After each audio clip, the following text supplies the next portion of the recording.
Salut les potos, 14 février, c'est le jour des amoureux. Je suis amoureux de mon jardin, je suis dans mon jardin. En plus chez nous c'est crossage donc c'est un peu le boxon. Allez, on fait un petit tour du jardin et je vous montre un petit peu le boulot que j'ai fait depuis ce matin. C'est déjà... D'abord je vais vous montrer la serre. Comme il n'y a plus d'humidité à l'intérieur et qu'il y a un beau soleil encore aujourd'hui, même s'il fait un peu froid, on voit au travers, ça il n'y a pas photo, ça fait plaisir. Juste là, j'ai semé de la salade. J'ai travaillé, j'ai mis un petit peu de, cendre. Et alors dans le fond, j'ai jeté du persil. J'ai encore une grosse boîte avec plein de persil que j'avais eu à ma belle-fille. Ça venait de son grand-père qui est décédé l'année dernière. J'ai jeté ça dans le fond, puis j'ai jeté un petit peu des radis partout. J'ai mis de la batavia.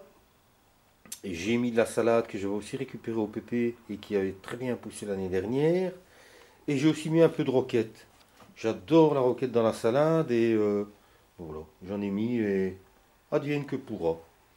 Advienne que pourra. C'est quand même agréable de voir au travers. Ça, il n'y a pas photo.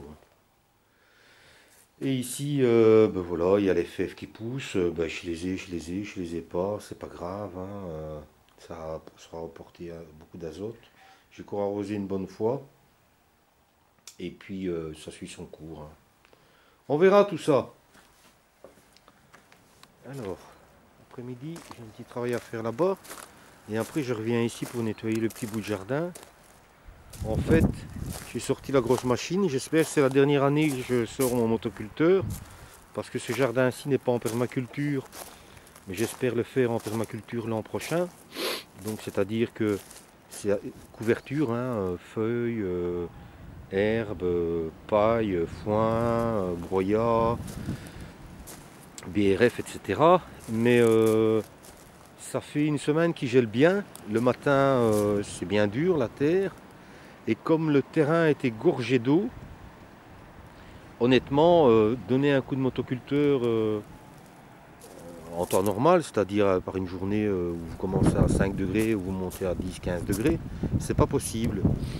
Par contre, comme la terre a gelé pendant une petite dizaine de journées et que j'ai beaucoup apporté sur le terrain, ici j'ai eu, pour moi, ça va être 6 remorques de fumier bien décomposé d'âne. J'ai mis de l'herbe, j'ai mis des feuilles, etc. Donc je me suis dit, évidemment il ne faut pas le faire quand il gèle à moins 10, parce que là le motoculteur il passe pas. Mais quand il gèle pendant la nuit en moins 2, moins 3, moins 4, et que sur le matin vous avez moins 1, c'est tout à fait faisable. Et donc en fait la terre se décompacte, mais vraiment d'une manière extraordinaire, ça devient friable. Et on annonce encore des gelées pendant une dizaine de jours. Donc ça veut dire que tout ça va se resolidifier, va se décompacter. C'est le meilleur moyen pour vraiment avoir une terre qui est déjà bien riche. Les nutriments, tout entre beaucoup plus facilement dans la terre. Ça veut dire que d'ici la fin de la semaine prochaine, il y aura encore des gelées. Et je vais encore passer 1 ou 2 fois le motoculteur. Et la terre va sécher beaucoup plus vite aussi. Voilà, on continue. Il y a encore du boulot. Il y a encore du brol partout aussi. Ça c'est quelque chose. Enfin, faire c'est du travail. Et quand on a du travail dehors, il faut en profiter. Alors voilà, on arrive sur mes 2 petites nouveautés. Je me suis un petit peu inspiré de la vidéo de Philippe le mois dernier quand il avait fait une couche chaude. Je vais déposer mes outils parce que sinon je vais en mettre partout. Donc il y a à peu près un mois, il nous avait fait une super vidéo avec une couche chaude où il avait repiqué de la salade qui était poussée spontanément et aussi il avait semé de la salade, de la pierre si je me souviens bien et des radis, puis ça fonctionnait très bien. Alors, tout ça c'est récup encore. La bâche, c'est ce qui me restait de la bâche de ma grande sœur qui traînait depuis 2 ans dans un locaux. Et alors j'ai aussi du voile. Et honnêtement, je ne sais pas vous dire hein, si c'est du voile d'hivernage ou du voile de forçage, parce que j'ai acheté ça sur faillite. Et j'ai eu 2 rouleaux pour même pas 40 € je pense. Et donc voilà, je fais une petite expérience. Sur donc c'est mes petits permaculteurs, hein, mes carrés avec tous mes trucs. Hein. Voilà, sur une, j'ai mis un voile de forçage et au-dessus, la bâche, c'est de la bâche faille claire, donc c'est vraiment de la qualité. Et sur l'autre, j'ai simplement mis la bâche faille claire. Par expérience, je vais tester et je vais voir ce que ça donne avec l'une et avec l'autre. Forcément, la double, ben ma foi, au niveau chaleur, elle sera meilleure, mais il faut voir au niveau luminosité ce que ça va donner. Et puis celle-là, voilà, moi je suis garantie du système. Ici maintenant, je vais agrafer un côté parce que la bâche elle est vraiment tout juste. Elle est tout juste. Je vais agrafer un côté, je vais mettre une corde au-dessus pour bien tenir tout le topo. Comme ça, je sais que je peux ouvrir d'un côté et je vais ouvrir de l'autre côté. Et je peux travailler à mon aise à l'intérieur. Et en fait, ce qui soutient la bâche et le voile, je me suis inspiré des vidéos de M. Soltner qui a fait 2 superbes DVD sur le jardin sans travail du sol. C'est un gars magnifique. C'est un peu comme ça que j'ai commencé sans savoir à faire de la permaculture. Je ne savais pas vraiment ce que c'était la permaculture et je suis tombé, je ne sais pas comment, par hasard, en cherchant sur M. Soltner. Et il y a 2 DVD, franchement ça vaut le coup de les voir. Je les ai déjà regardés 4 ou 5 fois. Et dans ces DVD, il nous montre comment il fait ses couches. Et ces couches, en fait, c'est de... allez, comment on appelle ça? C'est de la barre de mine, non, c'est... Allez, c'est un nom, j'ai oublié, je suis désolé. En fait, c'est de la ferraille. Hein. Et je pense que c'est du 7 ou 8 mm. Et celui-là, il est beaucoup plus facilement pliable. Et on peut aussi, si j'arrive pas à tirer celui-là, voilà, on peut aussi vraiment le guider pour faire un arrondi et pouvoir poser. L'an dernier, par exemple, ici, moi j'ai posé mes filets.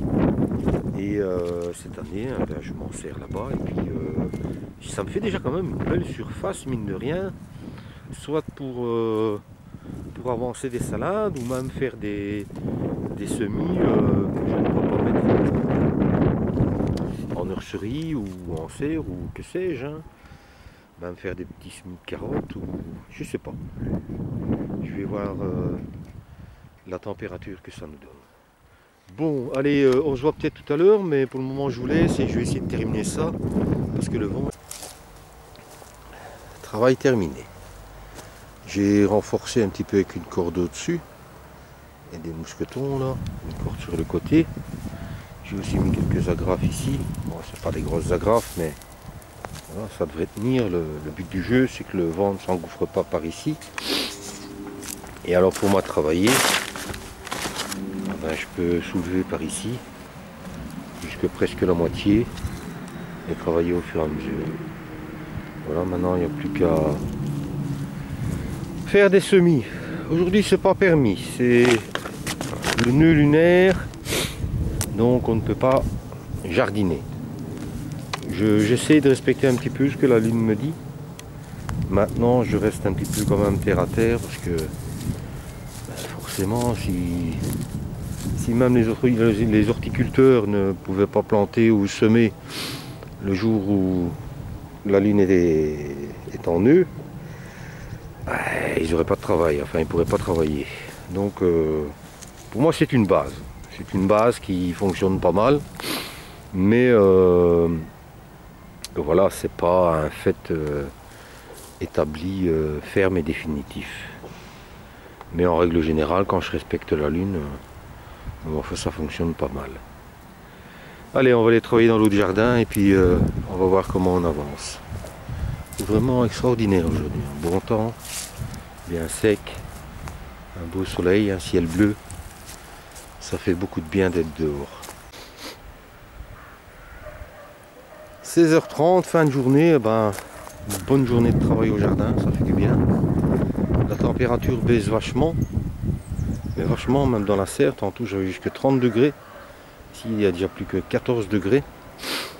Ici on a un tas de compost, il y a des feuilles, il y a de l'herbe. J'ai mis la litière des poules, la litière d'un lapin que j'ai là dans un coin, un lapin de partout. Voilà. Et alors je retourne ça régulièrement, ça va me faire un chouette compost pour une serroute, je sais pas encore, pour une couche. J'ai bien travaillé avec la machine. Maintenant tout ça va encore bien geler. Ça va se solidifier, se décomposer, exploser. C'est toujours la même chose. Et pour arriver à une terre plus ou moins sèche en surface et assez friable, où on va pouvoir faire des semis ou des repiquages sans trop de problèmes. Normalement là-bas c'est la place pour une grosse partie de mes pommes de terre. Mais parce que j'ai fort amendé, j'espère beaucoup sur mes patates l'année prochaine, enfin cette année. Mais on verra au fur et à mesure. Il n'y a plus rien grand chose dans le jardin, il reste quelques poireaux, quelques céleri. J'ai mes fraisiers qui se portent pas mal, mais il va falloir que j'apporte encore une bonne couche de broyat pour dire qu'ils soient bien protégés. Allez, je vous souhaite à tous une bonne Saint-Valentin, une bonne fin de journée. Travaillez bien dans vos jardins et on se retrouve bientôt pour une nouvelle vidéo. À bientôt.